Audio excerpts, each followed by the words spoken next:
tulong.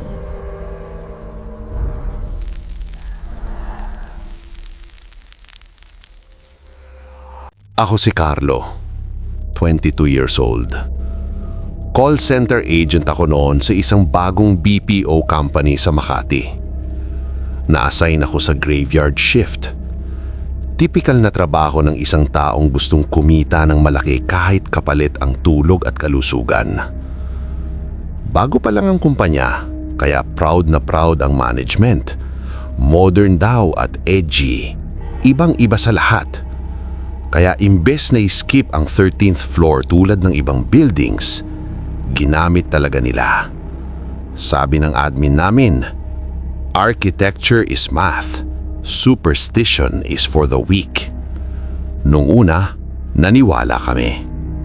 Maganda ang office, glass walls, malinis, tahimik, amoy bagong pintura at bagong simula. Unang buwan, smooth lahat. Mataas ang moral at masaya ang team. Hanggang sa nagsimula ang mga glitch. Una naming napansin ang calls. Isang gabi, bandang 3 ng madaling araw, tahimik ang floor. Kaka-break lang namin nang biglang tumunog ang headset ng katabi kong si Sarah. Top performer namin si Sarah at hindi basta-basta natataranta. Tinignan niya ang screen. Internal extension 000 ang nakalagay na pangalan ng caller. Biro pa niya. Uy, multo yata to ah. Sinagot niya iyon. Pagkalipas ng ilang segundo, napansin kong namumutla siya. Unti-unti niyang inaalis ang headset na parang ayaw na niyang marinig ang nasa kabilang linya. Tinanong ko kung okay lang ba siya. Hindi siya agad sumagot. Pagkatapos, pabulbong niyang sinabi sa akin na kaboses ko yung nasa line. Natahimik ako.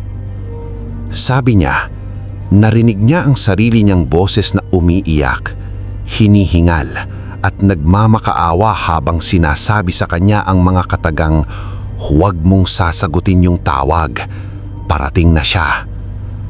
Kinabukasan, nag-resign si Sarah. Walang paliwanag. Akala namin napagod lang. Akala lang pala namin. Pagkalipas ng ilang linggo, kami naman ang nakakapangsin. Kapag madaling araw, lalo na mga 3 a.m., parang bumibigat ang hangin sa floor. Yung sensor lights na dapat nag-on lang kapag may tao, ay isa-isang umiilaw. Click. Click, click. Papunta sa direksyon ng cubicle ko. Parang may naglalakad, pero walang tao. Minsan, habang nagtatype ako, may maririnig akong mabilis na pagtatype sa keyboard mula sa bakanting desk. Akala ko janitor. Pagtingin ko, walang tao. Isang gabi, tinawag namin ang IT.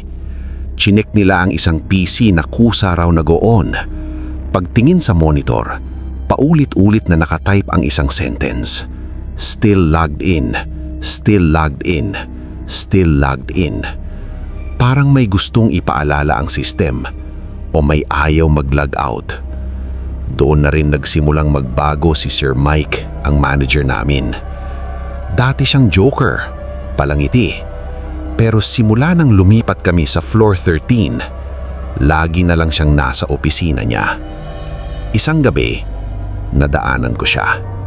Nakatayo siya sa harap ng glass wall. Nakatingin sa reflection niya. Napansin kong hindi tugma ang galaw. Nagkamot siya ng ulo, pero ang reflection niya ay nakatingin lang sa kanya at hindi gumagalaw. Napatigil ako. Hindi ko alam kung nakita niya akong nakatingin. Hindi ko na hinintay na mapansin niya ako. Bumalik ako agad sa station ko. Simula noon, ayoko nang dumaan sa harap ng office niya. Tapos napansin namin ang stats. Tumataas ang productivity namin kahit hindi kami nagko-calls. May oras na nasa pantry kaming lahat pero sa system, active kami. parang may ibang version namin na nagtatrabaho, na hindi nagpapahinga, hindi napapagod, at hindi umaalis. Dumating ang gabing hindi namin makakalimutan. Biglang nag-brown out noon, napatay lahat. Computer, ilaw, AC, sobrang tahimik. Yung tipong maririnig mo ang sariling hinga mo. Tapos, bumukas yung emergency lights. Pulang ilaw yun. At doon namin nakita na sa bawat cubicle may nakaupo. Akala ko nung una mga tao lang na hindi pa tumatayo. Pero hindi sila gumagalaw at mukhang hindi rin sila nangihinga. Mukha silang mga taong gawa sa anino at uling, pero malinaw ang hugis. Mukhang mga empleyado na nakaupo sa harap ng monitor. Unti-unti silang humarap sa amin. Mabagal, pero sabay-sabay. Parang iisang utos. At doon ko nakita na lahat sila may suot na ID. At ang mukha sa ID, mukha namin. Mukha ko, mukha ng mga katim ko. Lahat kami, parang mga kopya namin na naiwan doon. Hindi ko alam kung ilang segundo kaming nakatayo. Walang sumigaw, walang gumalaw. Hanggang sa may isang nag-alis at binitawan ng headset. Tumunog iyon sa sahig na parang iyon ang signal at isa-isa kaming nagtanggal ng headset, inilapag sa mesa at kumaripas ng takbo. Walang nagsalita, walang nagsumbong sa management at walang nagpaalam. Kinuha lang namin ang mga gamit namin at bumaba sa hagdan. At hindi sa elevator. Ayaw naming sumakay sa elevator na kusang humihinto sa 13th floor. Kinabukasan, sabay-sabay kaming nag-resign. Walang exit interview, walang tanong ang HR, na parang alam na nila kung bakit. Hanggang ngayon, kapag dumadaan ako sa building na yon ng gabi, nakikita kong bukas ang ilaw sa 13th floor at nakikita kong may mga aninong gumagalaw sa loob na parang busy, parang may shift. Pero wala kang makikitang empleyadong lumalabas ng building pag out. Akala ko tapos na ang lahat noong nag-resign kami.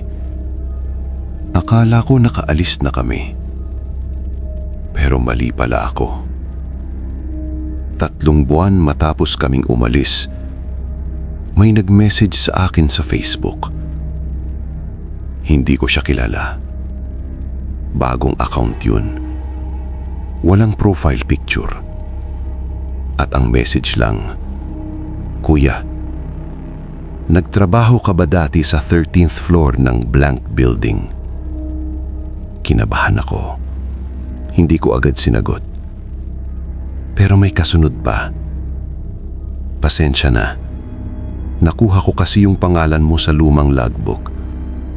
Trainee daw kita dati." At tsaka ko naalala. Trainee namin siya noon. Si Leo. Sumagot ako. Sabi ko, "Oo." "Bakit?" Matagal bago siya nag-reply. Tapos sinabi niya, "Kuya, may mali po dito sa floor na to." Nanlamig ako. Tinanong ko kung anong meron. Sabi niya newly hired daw siya at guess kung saan sila nilagay. Floor 13. Sabi ko sa kanya, "Mag-resign ka na." Akala niya nagbibiro ako. Nag-send siya ng voice message. Mahina boses niya. Halatang puyat. "Kuya, may gumagamit ng account ko kahit naka-log out ako." Tumahimik ako. Sabi niya may mga calls daw na pumapasok sa pangalan niya kahit naka-break siya. Parehong kwento. Parehong pattern. Tinanong niya ako kung nangyari rin ba sa amin. Hindi ko alam kung magsasabi ako ng totoo. Pero bago pa ako makasagot, may sinend siyang picture. Picture ng production floor nila.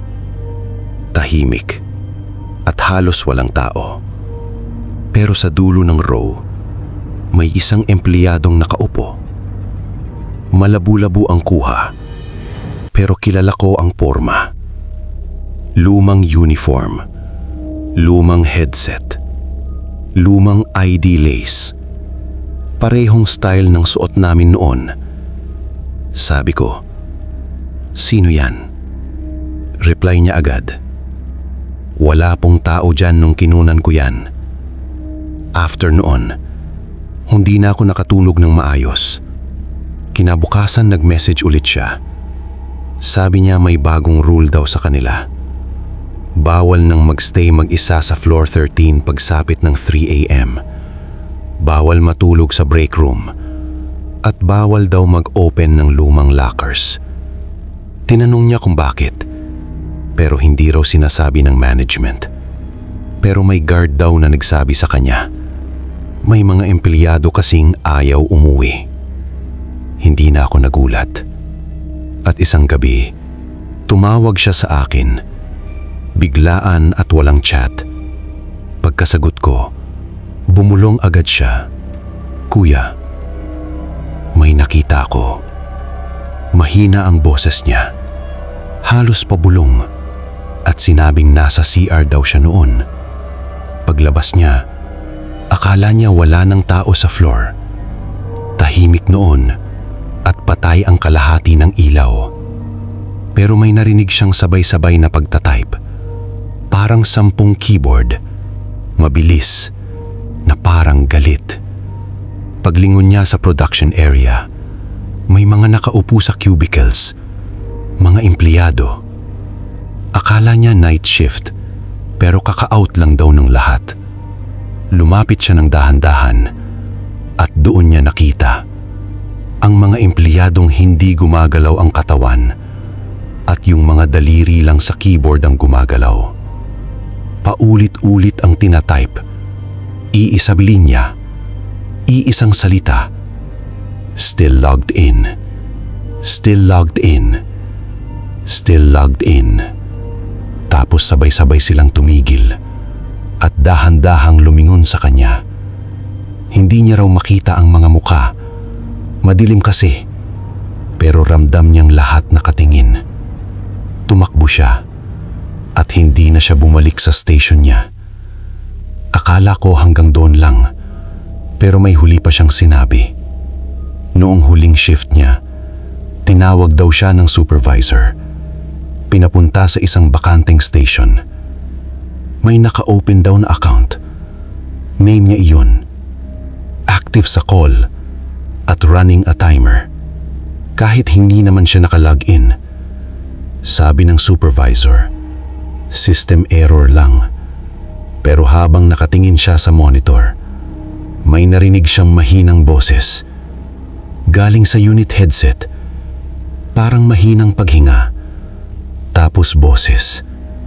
Sarili niyang boses. Pagod, mahina, at sinabing, "Leo, huwag ka nang mag-log-in." Doon na siya nag-resign. Immediate resign. Pagkatapos nun, hindi na siya nag-message ulit.